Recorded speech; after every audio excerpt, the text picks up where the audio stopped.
Welcome back to my channel.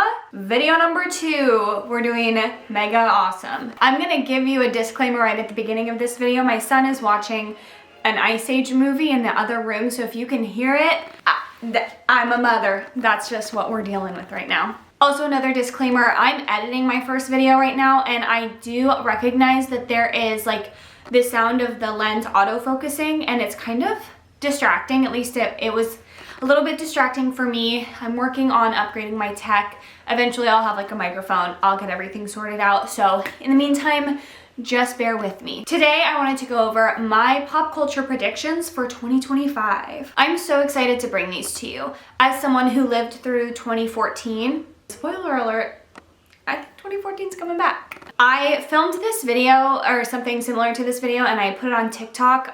Just a little historical moment for us here. We're days away from either a ban on TikTok or, you know, within days from probably hearing from the Supreme Court about whether or not they're actually going to follow through with the ban.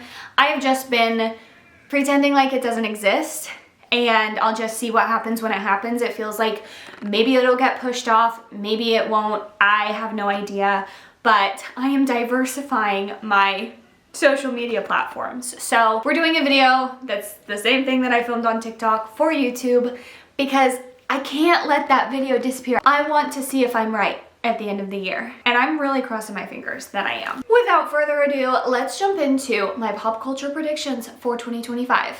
Like I said 30 seconds ago, I think the mid-2010s are coming back. We're about to see a resurgence of 2010s culture, like as I picture perfectly remember it and still have it memorialized on my Pinterest page. I've had this conversation with friends who are older than me. I'm 26, I'm a 98 baby. Technically, I am Gen Z, but I was on Tumblr. I experienced the tail end of millennial culture. I am bipartisan when it comes to the millennial Gen Z conversation. So I was on Tumblr from like 2011 through 2015, which kind of was the tail end of Tumblr. Once Yahoo bought it, I jumped off.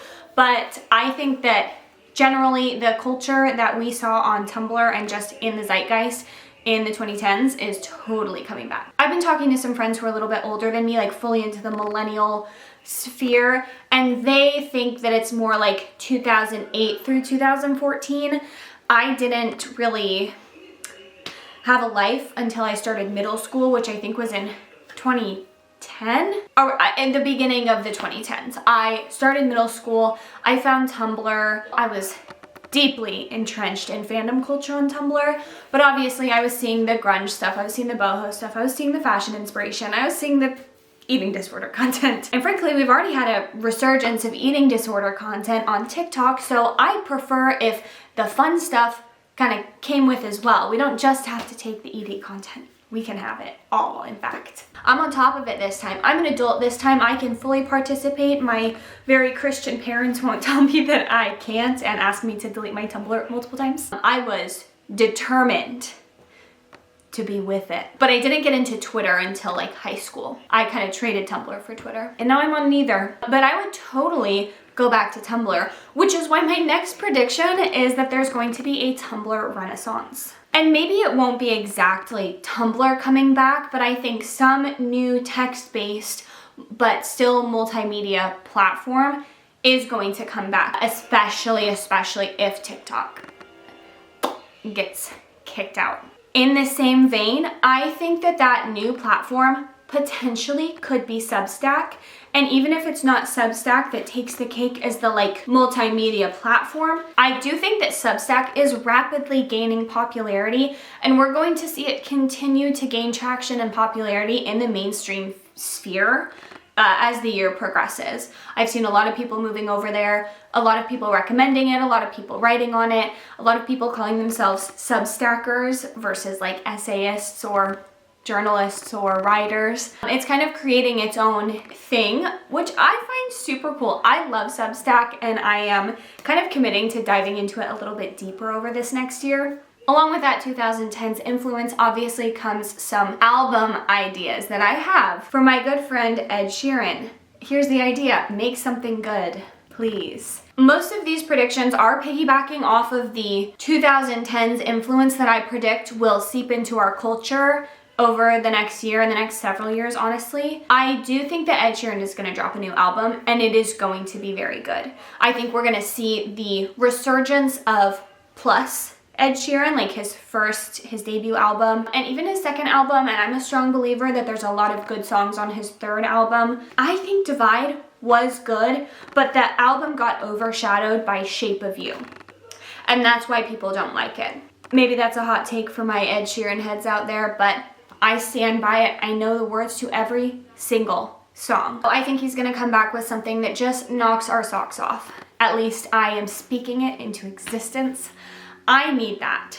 I do think Arctic Monkeys is going to drop their next album that is this generation's AM. I feel like when it came out, it introduced a new generation, like millennials and that like early Gen Z crowd to the Arctic Monkeys in a big way. I know there's a lot of people who are like, you only like them because of AM. And it's like, yeah, that was a huge, huge album for them. I'm pretty sure like 4 out of their 5 top songs on Spotify are from that album. It was massive.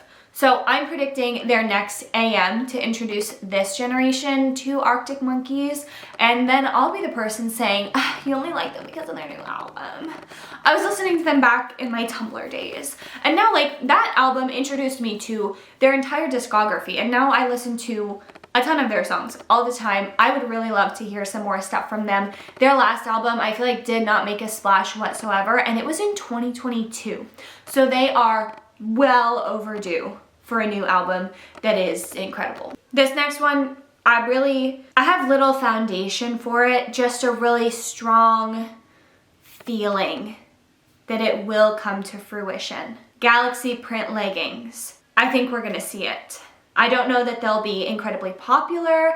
I don't know that they'll have as big of a resurgence, but I feel like it's coming. I feel like you're gonna see somebody walking around in galaxy print leggings, or like the same way that Alex Earl wore skinny jeans a little while back and everybody's like, oh my gosh, skinny jeans are back in. I think we're gonna have that same experience with somebody big and popular and famous wearing a galaxy print legging. And then suddenly 18-year-olds are gonna be Googling galaxy print legging and ordering the first thing they see on Amazon. I'll group all my vague, kind of unspecific predictions into one. Galaxy print leggings from Shein, and if they're on Shein, they're probably gonna be on Amazon, and if they're on Shein and Amazon, we'll probably see them in Hot Topic again because, let's be real, Hot Topic would probably make a resurgence with the galaxy print legging. So my other 2 vague, kind of just like sentences, I think King Charles is gonna die this year. Maybe a little bit more political than pop culture, but they're like our Kardashians. The royal family is nothing but a moniker of English culture. So yeah, I think he's dead and we'll have, you know, someone else take over the throne. I don't know who's next, but they're gonna have a long time up there.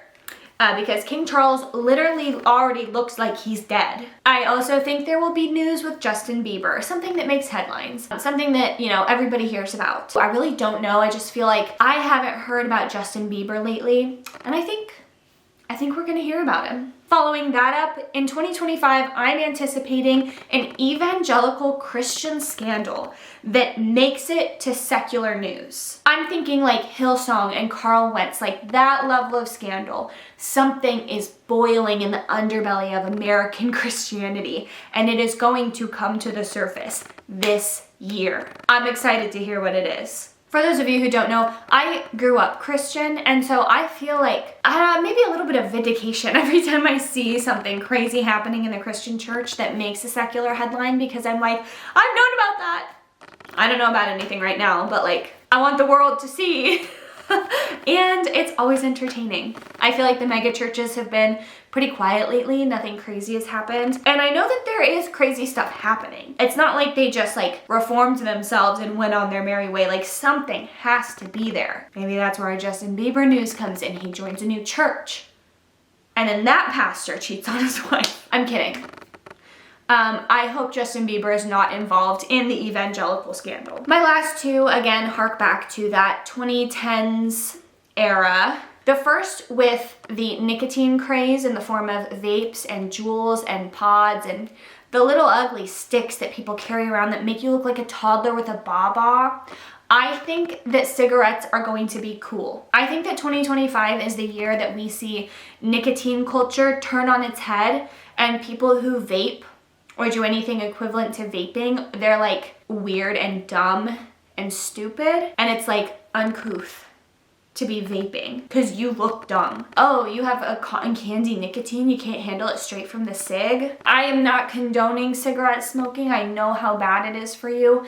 I think with the rise of Paul Mescal, I think it comes around when anybody English or Irish, you know, or in the UK, I know Ireland is not in the UK, just from that general area, anytime they become popular, cigarettes like become popular. But I think that we're gonna see it en masse because so many people are now addicted to nicotine because of vapes. I also don't think that Paul Mescal is the only one who's like smoking cigarettes and making them cool. There's always just been a vibe with like smoking a cigarette, and it's giving like Tumblr grunge. And my last prediction is that we will see the new Gangnam Style / Harlem Shake cultural video that like swamps the internet for a while. We've seen TikTok dances, but most of them, your family doesn't know the Renegade.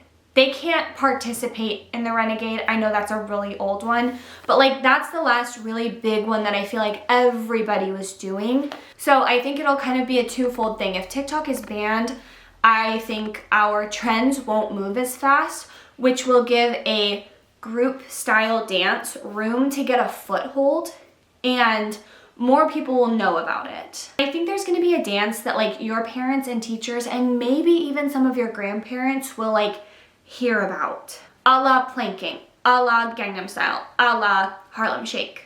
And it will be easy enough that lots of people can participate in it. And maybe in the same thread, it'll end up being in public spaces, like a flash mob, because it's so easy to do.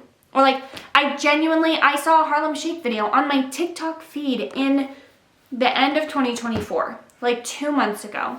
I saw someone do the Harlem Shake, and I have a feeling that the people are yearning for an easy dance. I remember in the peak of lockdown, I tried learning a single dance that was like popular on TikTok, and I promptly gave up. And I have not tried since then. I didn't feel inspired to try before that. It was a one-time thing because I wanted a little exercise, and then I gave up on it.